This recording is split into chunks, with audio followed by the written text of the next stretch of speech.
زه چې کله کله په دې لاره باندې ځم یو پیرزل اقزاده صاحب سره روان وم د پل نه موږ راغلو په ګاډي کې روان وم ما دې موږ ورته سلام وکړو نو هغه پسې لیونی سړی و زه پسې ټیکون ته کې نه منو ما ته یې لیونی شوې کو ته خو تش پل ته سلامونه کې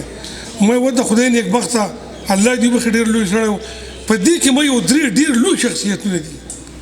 زه هغو ته سلام کوم چې پل ته راشم زه اوس هم سلام کوم الله دې ژوندي ساتي ما یو پروژاین دی چې زما ملګری دی چې په کوټه کې موږ پروګرامونه به تللي وو دې سړي چې د پښتو د ادب دپاره کومې جنګونه د په کوټه کې ما او هغه کړي دي د هغه کاکړو سره د پېښور والا سره د کابل والا سره لکه زه تاسو ته بیان کړم تاسو به حیران پاتې شئ چې یاره دا څومره لوی مرتبې سړی دی پرویز شاهین ورسره د هغه یو بل چې هغه د نایاب صاحب په نوم باندې دی دا یو ډېر لوی سړی دی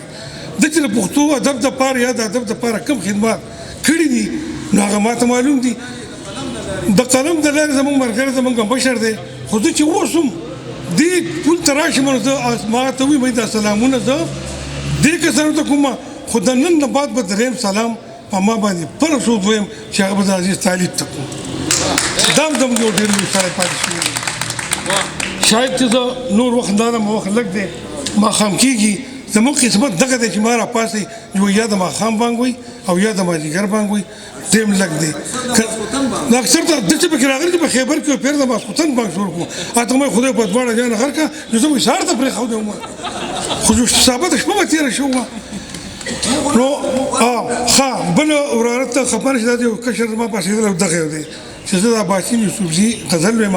نو عباسین یوسفزي زما ملګری زموږ د یو لارې ملګري یو ما په دې نه دي ویلي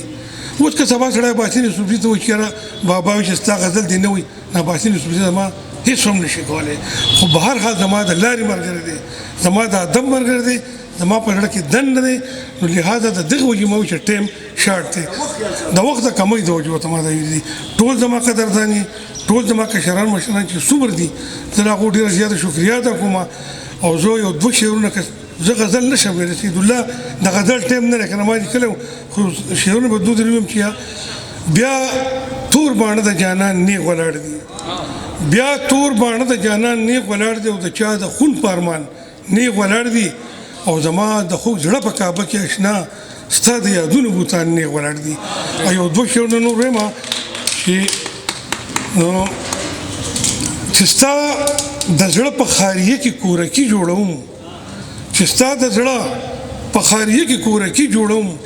لکه په نل بوړبوړقۍ چې په پوکي جوړوم زما د دې عقل نه تمه څوک د عقل کوي زما د دې عقل نه تمه څوک د عقل کوي خپل کور مې وران دی او لګیا یم پردي جوړوم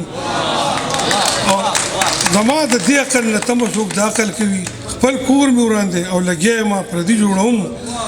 او نن په خندا راته محبوب یو ځل بیا وویل ساري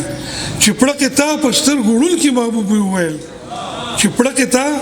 په سترګو وړونکي محبوب وویل داسې درګر باندې به ځان له میخه کې جوړوم ستاسو ډېره مننه والسلام